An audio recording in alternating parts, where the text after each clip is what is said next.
On some real shit, I gotta keep it so 100. I ain't never like you, cuz. I ain't gonna lie, I ain't never like your bitch. I ain't never liked you, cuz. You know I ain't like you. In the street, like, we ain't gonna talk about that on here, though. Is there anybody 50 Cent fears? Ever? Historically in life? You watch that guy that just has zero fear and say, yeah, we can get him. He tough. We're going to have a hard time chewing on him, but we're going to get him. There is one man in the entertainment industry who has made a career out of knowing things he shouldn't know. A man who has been shot 9 times and lived. You've been shot how many times? 9 times. Where were you shot? Most of them in the legs. I got hit in my hand and I got hit in the face. Pain-wise, how bad is it to get shot in the face? Probably... Is it a 10? It's not really like as painful as having to visit the dentist repeatedly for root canal. What is it still in your tongue? Yeah, it's great for oral sex. Did you ever find out who did it? Yeah, I know who did it shortly after. And they are now where? The guy who actually shot me is dead. A man who took down Diddy before the feds did. Did he do it, right? Yeah. I know you've been heavy on social media talking about it. He did it. And I'm the only one who's been vocal about this long before it actually. But I also didn't participate. I also didn't go to those parties. Yeah. So a lot of the celebrity culture that you don't hear saying anything is because they participated. Was there a reason you never went to those parties back in the day? I'm just not with all that flicky shit. Like all of the stuff that he's doing, I'm not into that type of stuff. I'm just a little more, maybe you could say basic or normal. A man who turned trolling into an art form and turned information into the most dangerous weapon in hip-hop. Curtis 50 Cent Jackson doesn't speak randomly. He doesn't post randomly. He doesn't comment randomly. Every word, every emoji, every Instagram caption, every deleted post, every interview answer, all of it is calculated. All of it means something. And when 50 Cent decides to speak about someone, really speak, not just troll, you need to pay attention. Because history has proven over and over and over again that when 50 talks, the truth follows. And right now, 50 Cent is talking about Pooh Shiesty. Not joking, not trolling, not making memes, talking in interviews, on podcasts, in private conversations that have leaked. And what he's saying about the young man from Memphis is sending shockwaves through every corner of the industry. Because 50 isn't calling Shiesty a hothead. He isn't calling him reckless. He isn't calling him stupid. He's calling him something much more unsettling. He's calling him dangerous, genuinely, structurally, fundamentally dangerous. The kind of dangerous that doesn't go away with age or money or fame. The kind of dangerous that the system wasn't built to contain. Well, the most ruthless people that you run into are going to be people that are just focused and not necessarily taking your life into consideration while they're taking theirs. It's like the district attorney's office that she wants the conviction so she can move up, her career can be good. She'll give you 100 years. And you look, you go, why so much? Like, why you had to do that? And it was like, what? You did it. In her mind, it's her doing her job and her moving up to the next level, and she'll just knock you over. You just become collateral damage, you know? And there's more ruthless people in the business world than in the street. Pooh Shiesty is the most ungrateful motherfucker I've ever seen in the rap game, bro. And there's a lot of niggas like that, bro. But that nigga Pooh Shiesty, bro, you heard Gucci's line, bro? I put the money in your commissary, bro. Nobody from Shiesty's side ever did that shit for him, bro. Shiesty, if it wasn't for Gucci, bro, he'd still be a street nigga, bro. He'd still be out there hitting little licks. He's a petty car thief, nigga. Nigga would be a petty car thief if it wasn't for fucking Gucci.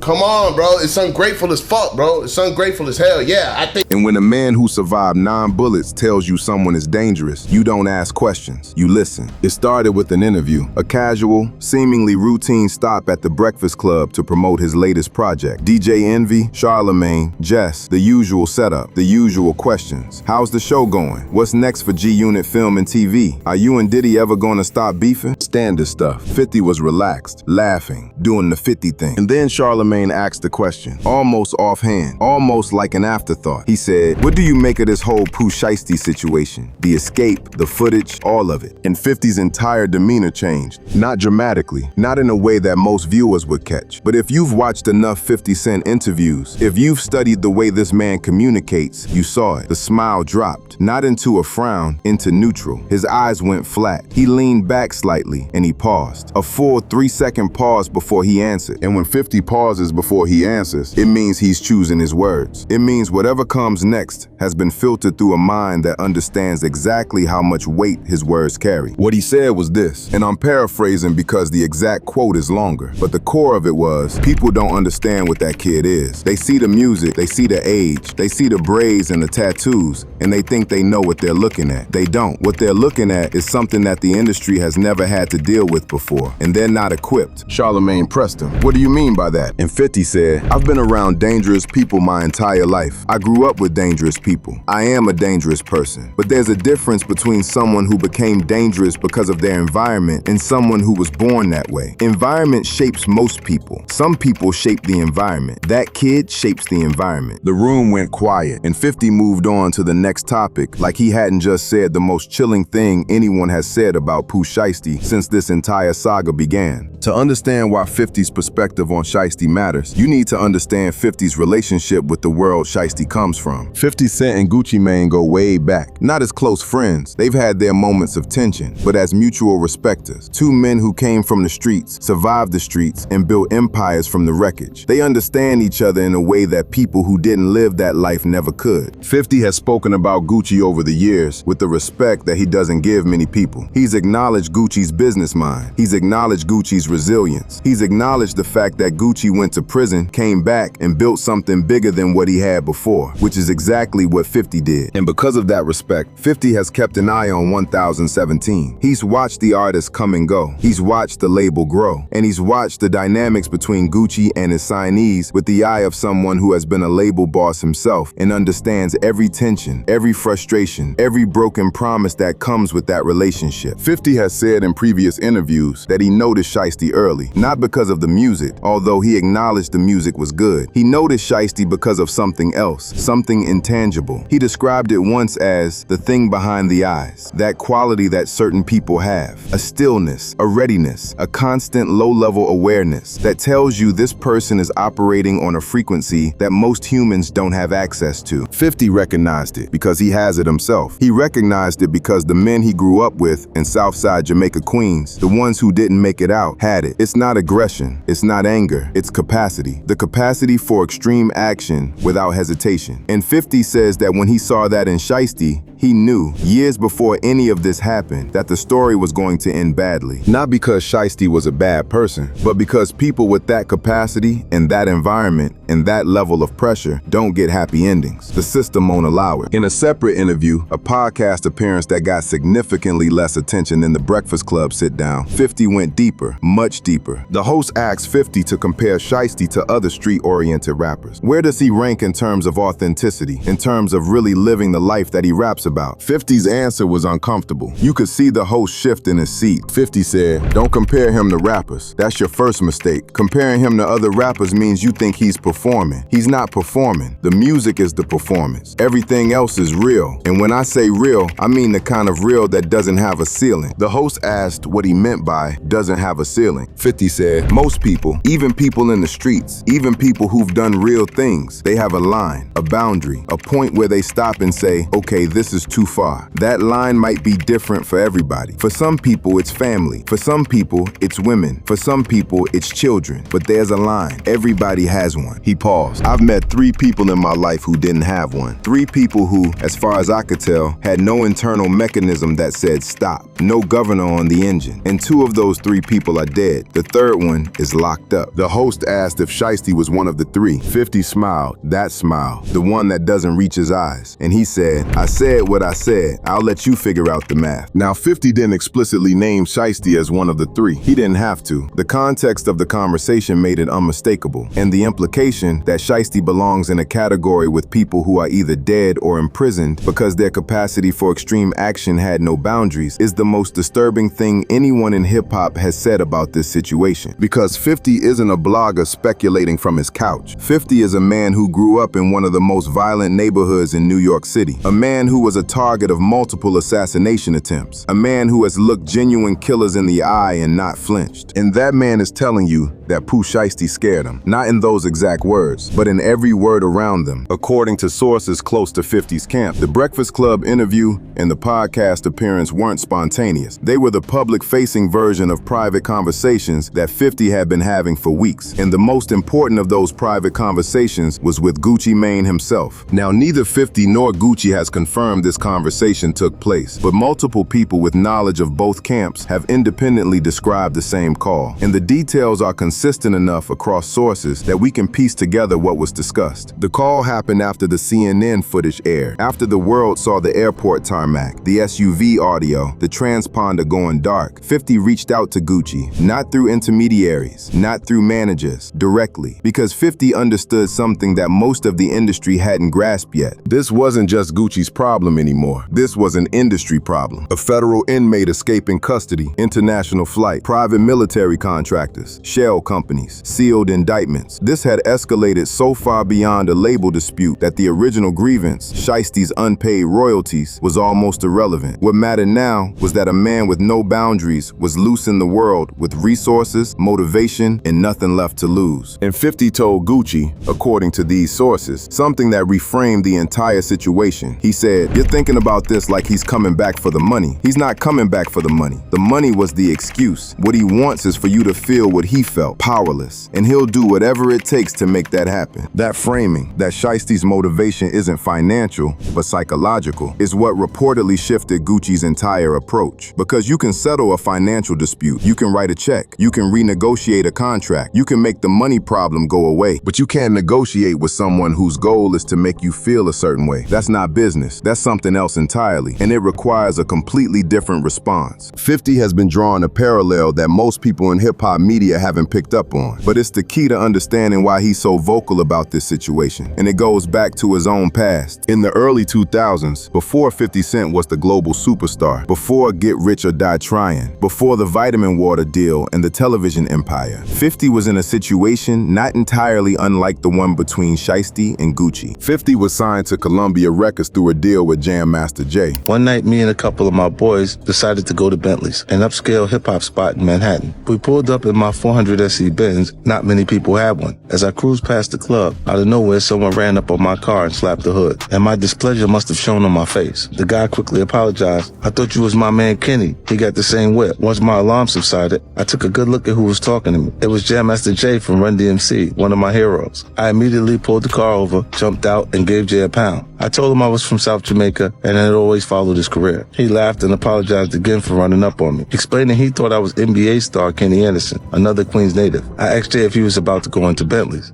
"No doubt I'm about to run up in this spot and see what's up," he said. I decided to decisively seize the moment. "Yo, we coming with you," I told him. Jay looked at me and then said, "That's what's up, let's go." Just like that, we were past the bouncers and inside Bentley's. We would never have gotten in without him. He literally walked me into the music business. That night, Jay and I formed a friendship, which eventually led to me signing with JMJ Records. The relationship soured. Business disputes arose. People felt they weren't being compensated fairly. Tensions escalated beyond the boardroom and into the streets. And what followed was one of the most violent periods in New York hip-hop history. Did Jam Master Jay really work with 50 to kind of help him structure his raps and everything? Jam Master Jay taught 50 structure.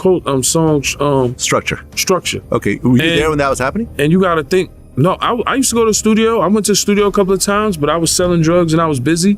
And Fifth, at that time he had a Benz. So that's what really caught on to, the art of seduction. If a motherfucker already got money already, listen, a motherfucker only do favors for you when you don't need a favor. When I'm fucked up and I need a favor, motherfuckers ain't gonna give me no favor. But when I don't need a favor, a motherfucker's gonna do a favor for me. So Fifth already had money. He had a Mercedes-Benz, 17, 16. He had a 4Runner, he had a Mercedes-Benz, he had cars already. He was doing everything a rapper do, had chains, had all that already. Went around with thousands. So Jay fucked with him because he seen him at the club in a big ass Benz. Know what I'm saying?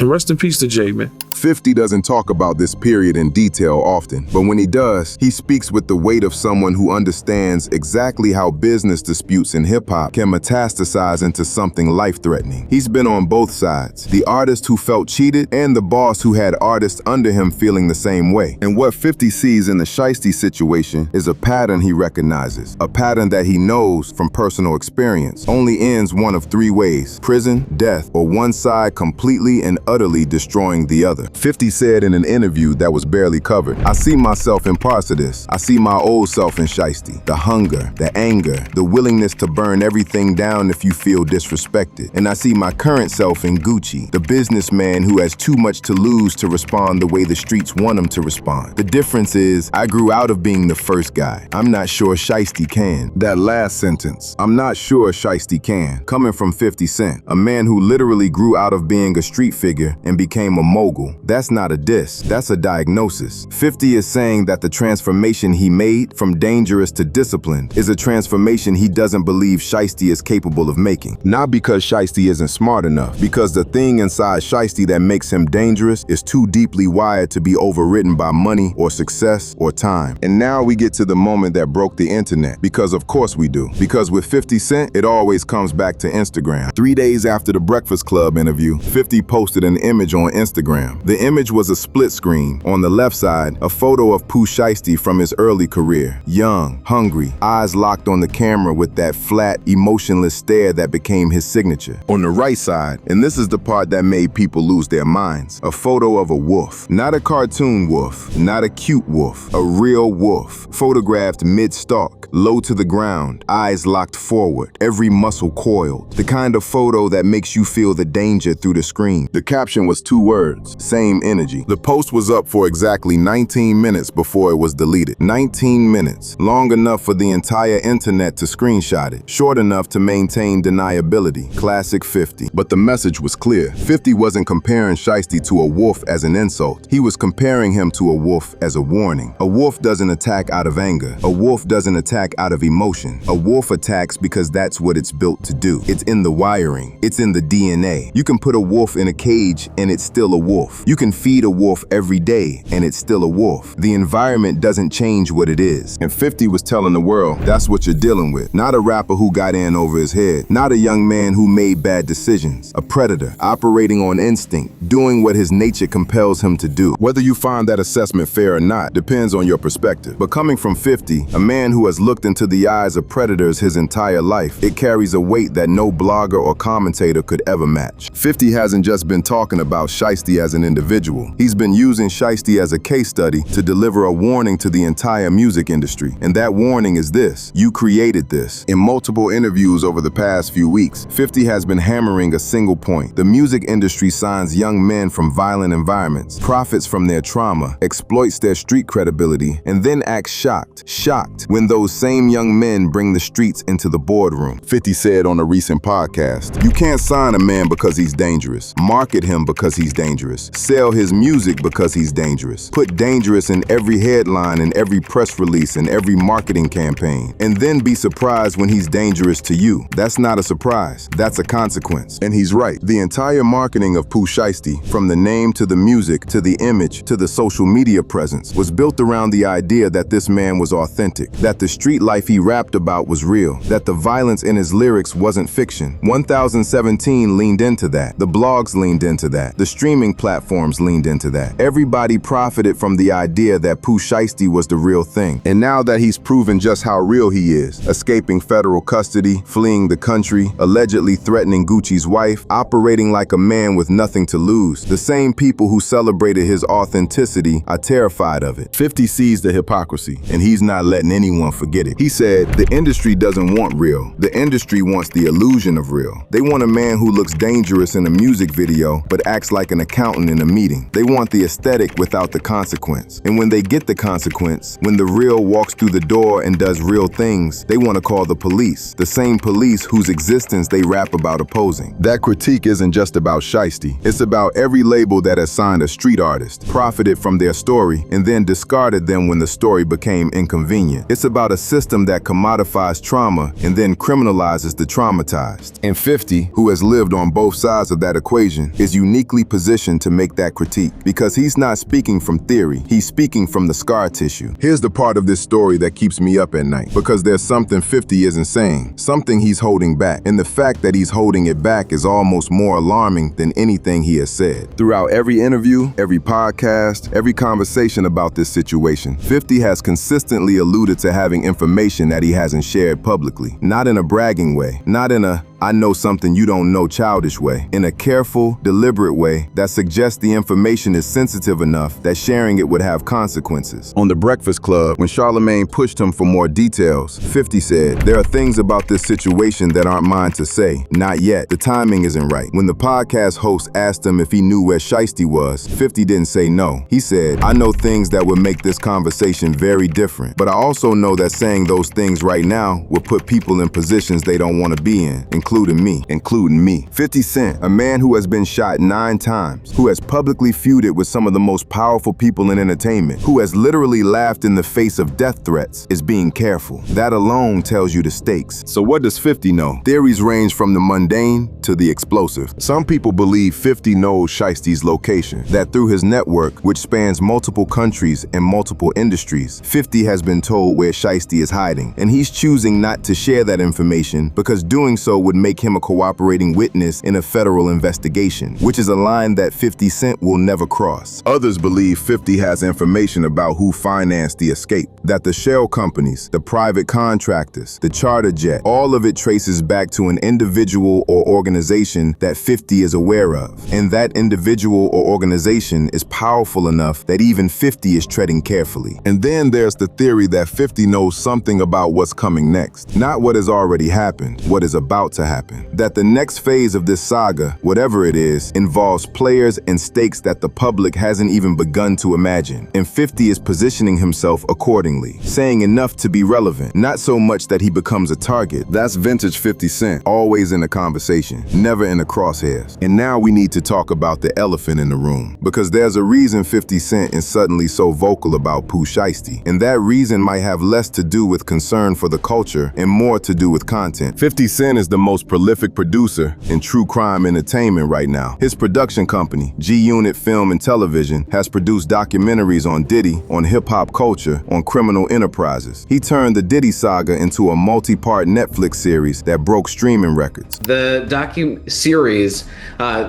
Sean Combs' The Reckoning, #1 on Netflix, ahead of Stranger Things. I mean, it is more successful than I imagined people even thought it would be. What's your response to how well it's doing? But they did characterize it as a hit piece in the very beginning, is because they didn't get a chance to watch it, you know, when they were saying that. And then after they see it, you see everyone's changed their mind, and it becomes the #1 dog. The man doesn't just observe stories, he monetizes them. In the Pooh Shiesty saga, this is the greatest story in modern hip-hop. A label dispute that escalated into a confrontation that escalated into a threat against a woman, a threat that escalated into a federal escape, an escape that escalated into an international manhunt with FBI involvement, CNN coverage, leaked footage from multiple sources, and a cast of characters that include some of the biggest names in rap. If you're 50 Cent, if you're a producer with a track record of turning real-life hip-hop drama into premium content, this story is a goldmine. This story is a 10-part docuseries. This story is the project that follows the Diddy documentary and cements G-Unit Film as the dominant force in hip-hop true crime. And 50 knows it. Of course he knows it. Every interview he's given right now is serving 2 purposes: positioning himself as an authority on the story and building public interest in a potential project. The man is marketing and truth-telling at the same time, and he's so good at it that you can't tell where one ends and the other begins. Confirmed that 50's team has already been in conversations with streaming platforms about a Pooh Shiesty project. No deal has been announced, no official production has begun, but the conversations are happening, the interest is there, and 50 is laying the groundwork with every single public appearance. So when 50 tells you that Pooh Shiesty is the most dangerous man in hip-hop, is that genuine concern from a man who recognizes a familiar pattern? Or is it the opening narration of a documentary that hasn't been announced yet? The answer, knowing 50, is probably both, because 50 Cent has never seen a contradiction between doing the right thing and making money from it. He warned the world about Diddy and produced the documentary. He told the truth and got paid for it. Do you think that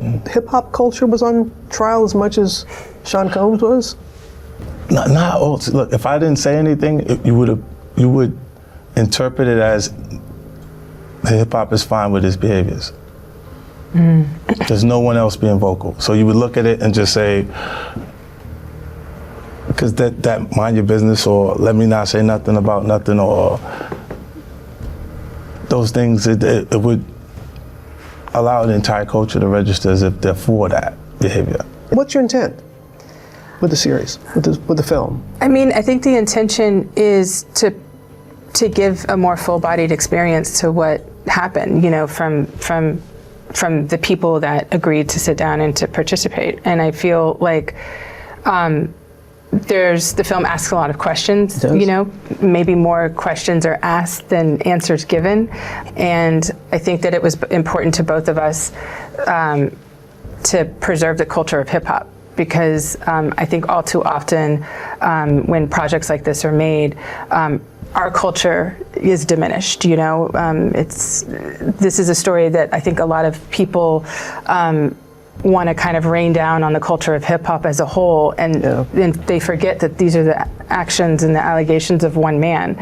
Sean Combs has a lot of things that he's going to continue to have to work out, but he also contributed to the culture, and that was also important. So I hope that the takeaway is that sometimes things are, you know, it's more than meets the eye, and there's a lot of layers, there's a lot of nuance to stories, and I feel like we tried to put all those layers in as much as we could. And he's about to do the exact same thing with Pooh Shiesty. I want to end this video with the last thing 50 said publicly about Pooh Shiesty. Not on a podcast, not on The Breakfast Club, on Instagram Live, late at night, barely 2,000 people watching. The kind of moment that happens when 50 has something to say and doesn't care about the audience size. Someone in the comments asked, "Do you think they'll catch Shiesty?" 50 read the comment out loud, nodded slowly, and said, "They'll catch him. They always catch them. The question isn't whether they catch him. The question is what condition he's in when they do. Because a man like that, a man with nothing left to lose and nowhere left to go, that man doesn't have a surrender in him. I've known men like that my whole life. They don't put their hands up. They don't come quietly. They go out the way they lived. And the people around them when it happens become collateral." He paused, looked into the camera. "I hope I'm wrong. I genuinely hope I'm wrong. Because he's still somebody's son. He's still somebody's father. And regardless of what he's done, there's a mother in Memphis who wants her boy to come home alive. I hope he does." Then he ended the live. No jokes, no trolling, no promotional plug. Just a man who has survived everything, speaking about a young man who might not survive what's coming. And that right there, that rare, unguarded moment from a man who almost never lets his guard down, tells you everything you need to know about how serious this situation is. 50 Cent doesn't hope for people. 50 Cent doesn't express vulnerability on camera. 50 Cent doesn't show concern for people he barely knows. Unless he believes the ending is going to be tragic. Unless he's seen this movie before, in his neighborhood, in his life, in the eyes of men who burn too bright and too hot and too fast. Unless he knows with the certainty of someone who has lived it, that the story of Pooh Shiesty is heading somewhere that nobody wants it to go. And all any of us can do is watch and hope that 50 is wrong, even though he never is. 50 Cent has been right about everything. Diddy, the industry, the gatekeepers, the darkness behind the curtain. Every single time the world laughed at him, time proved him right. And now he's telling us that Pooh Shiesty is the most dangerous person the music industry has ever produced. Not the most talented, not the most successful, the most dangerous. A man without a line, a wolf in a world of dogs, a force that the system wasn't built to contain and isn't equipped to stop. Whether that assessment leads to a documentary deal or a genuine tragedy or both remains to be seen. But when 50 Cent speaks, the smart money listens. The question is no longer how dangerous is Pooh Shiesty. 50 answered that. The question is, what happens when a dangerous man with nothing to lose decides that coming home isn't an option? And the answer to that question might be the scariest thing of all. Like, subscribe, share, and pray for Memphis.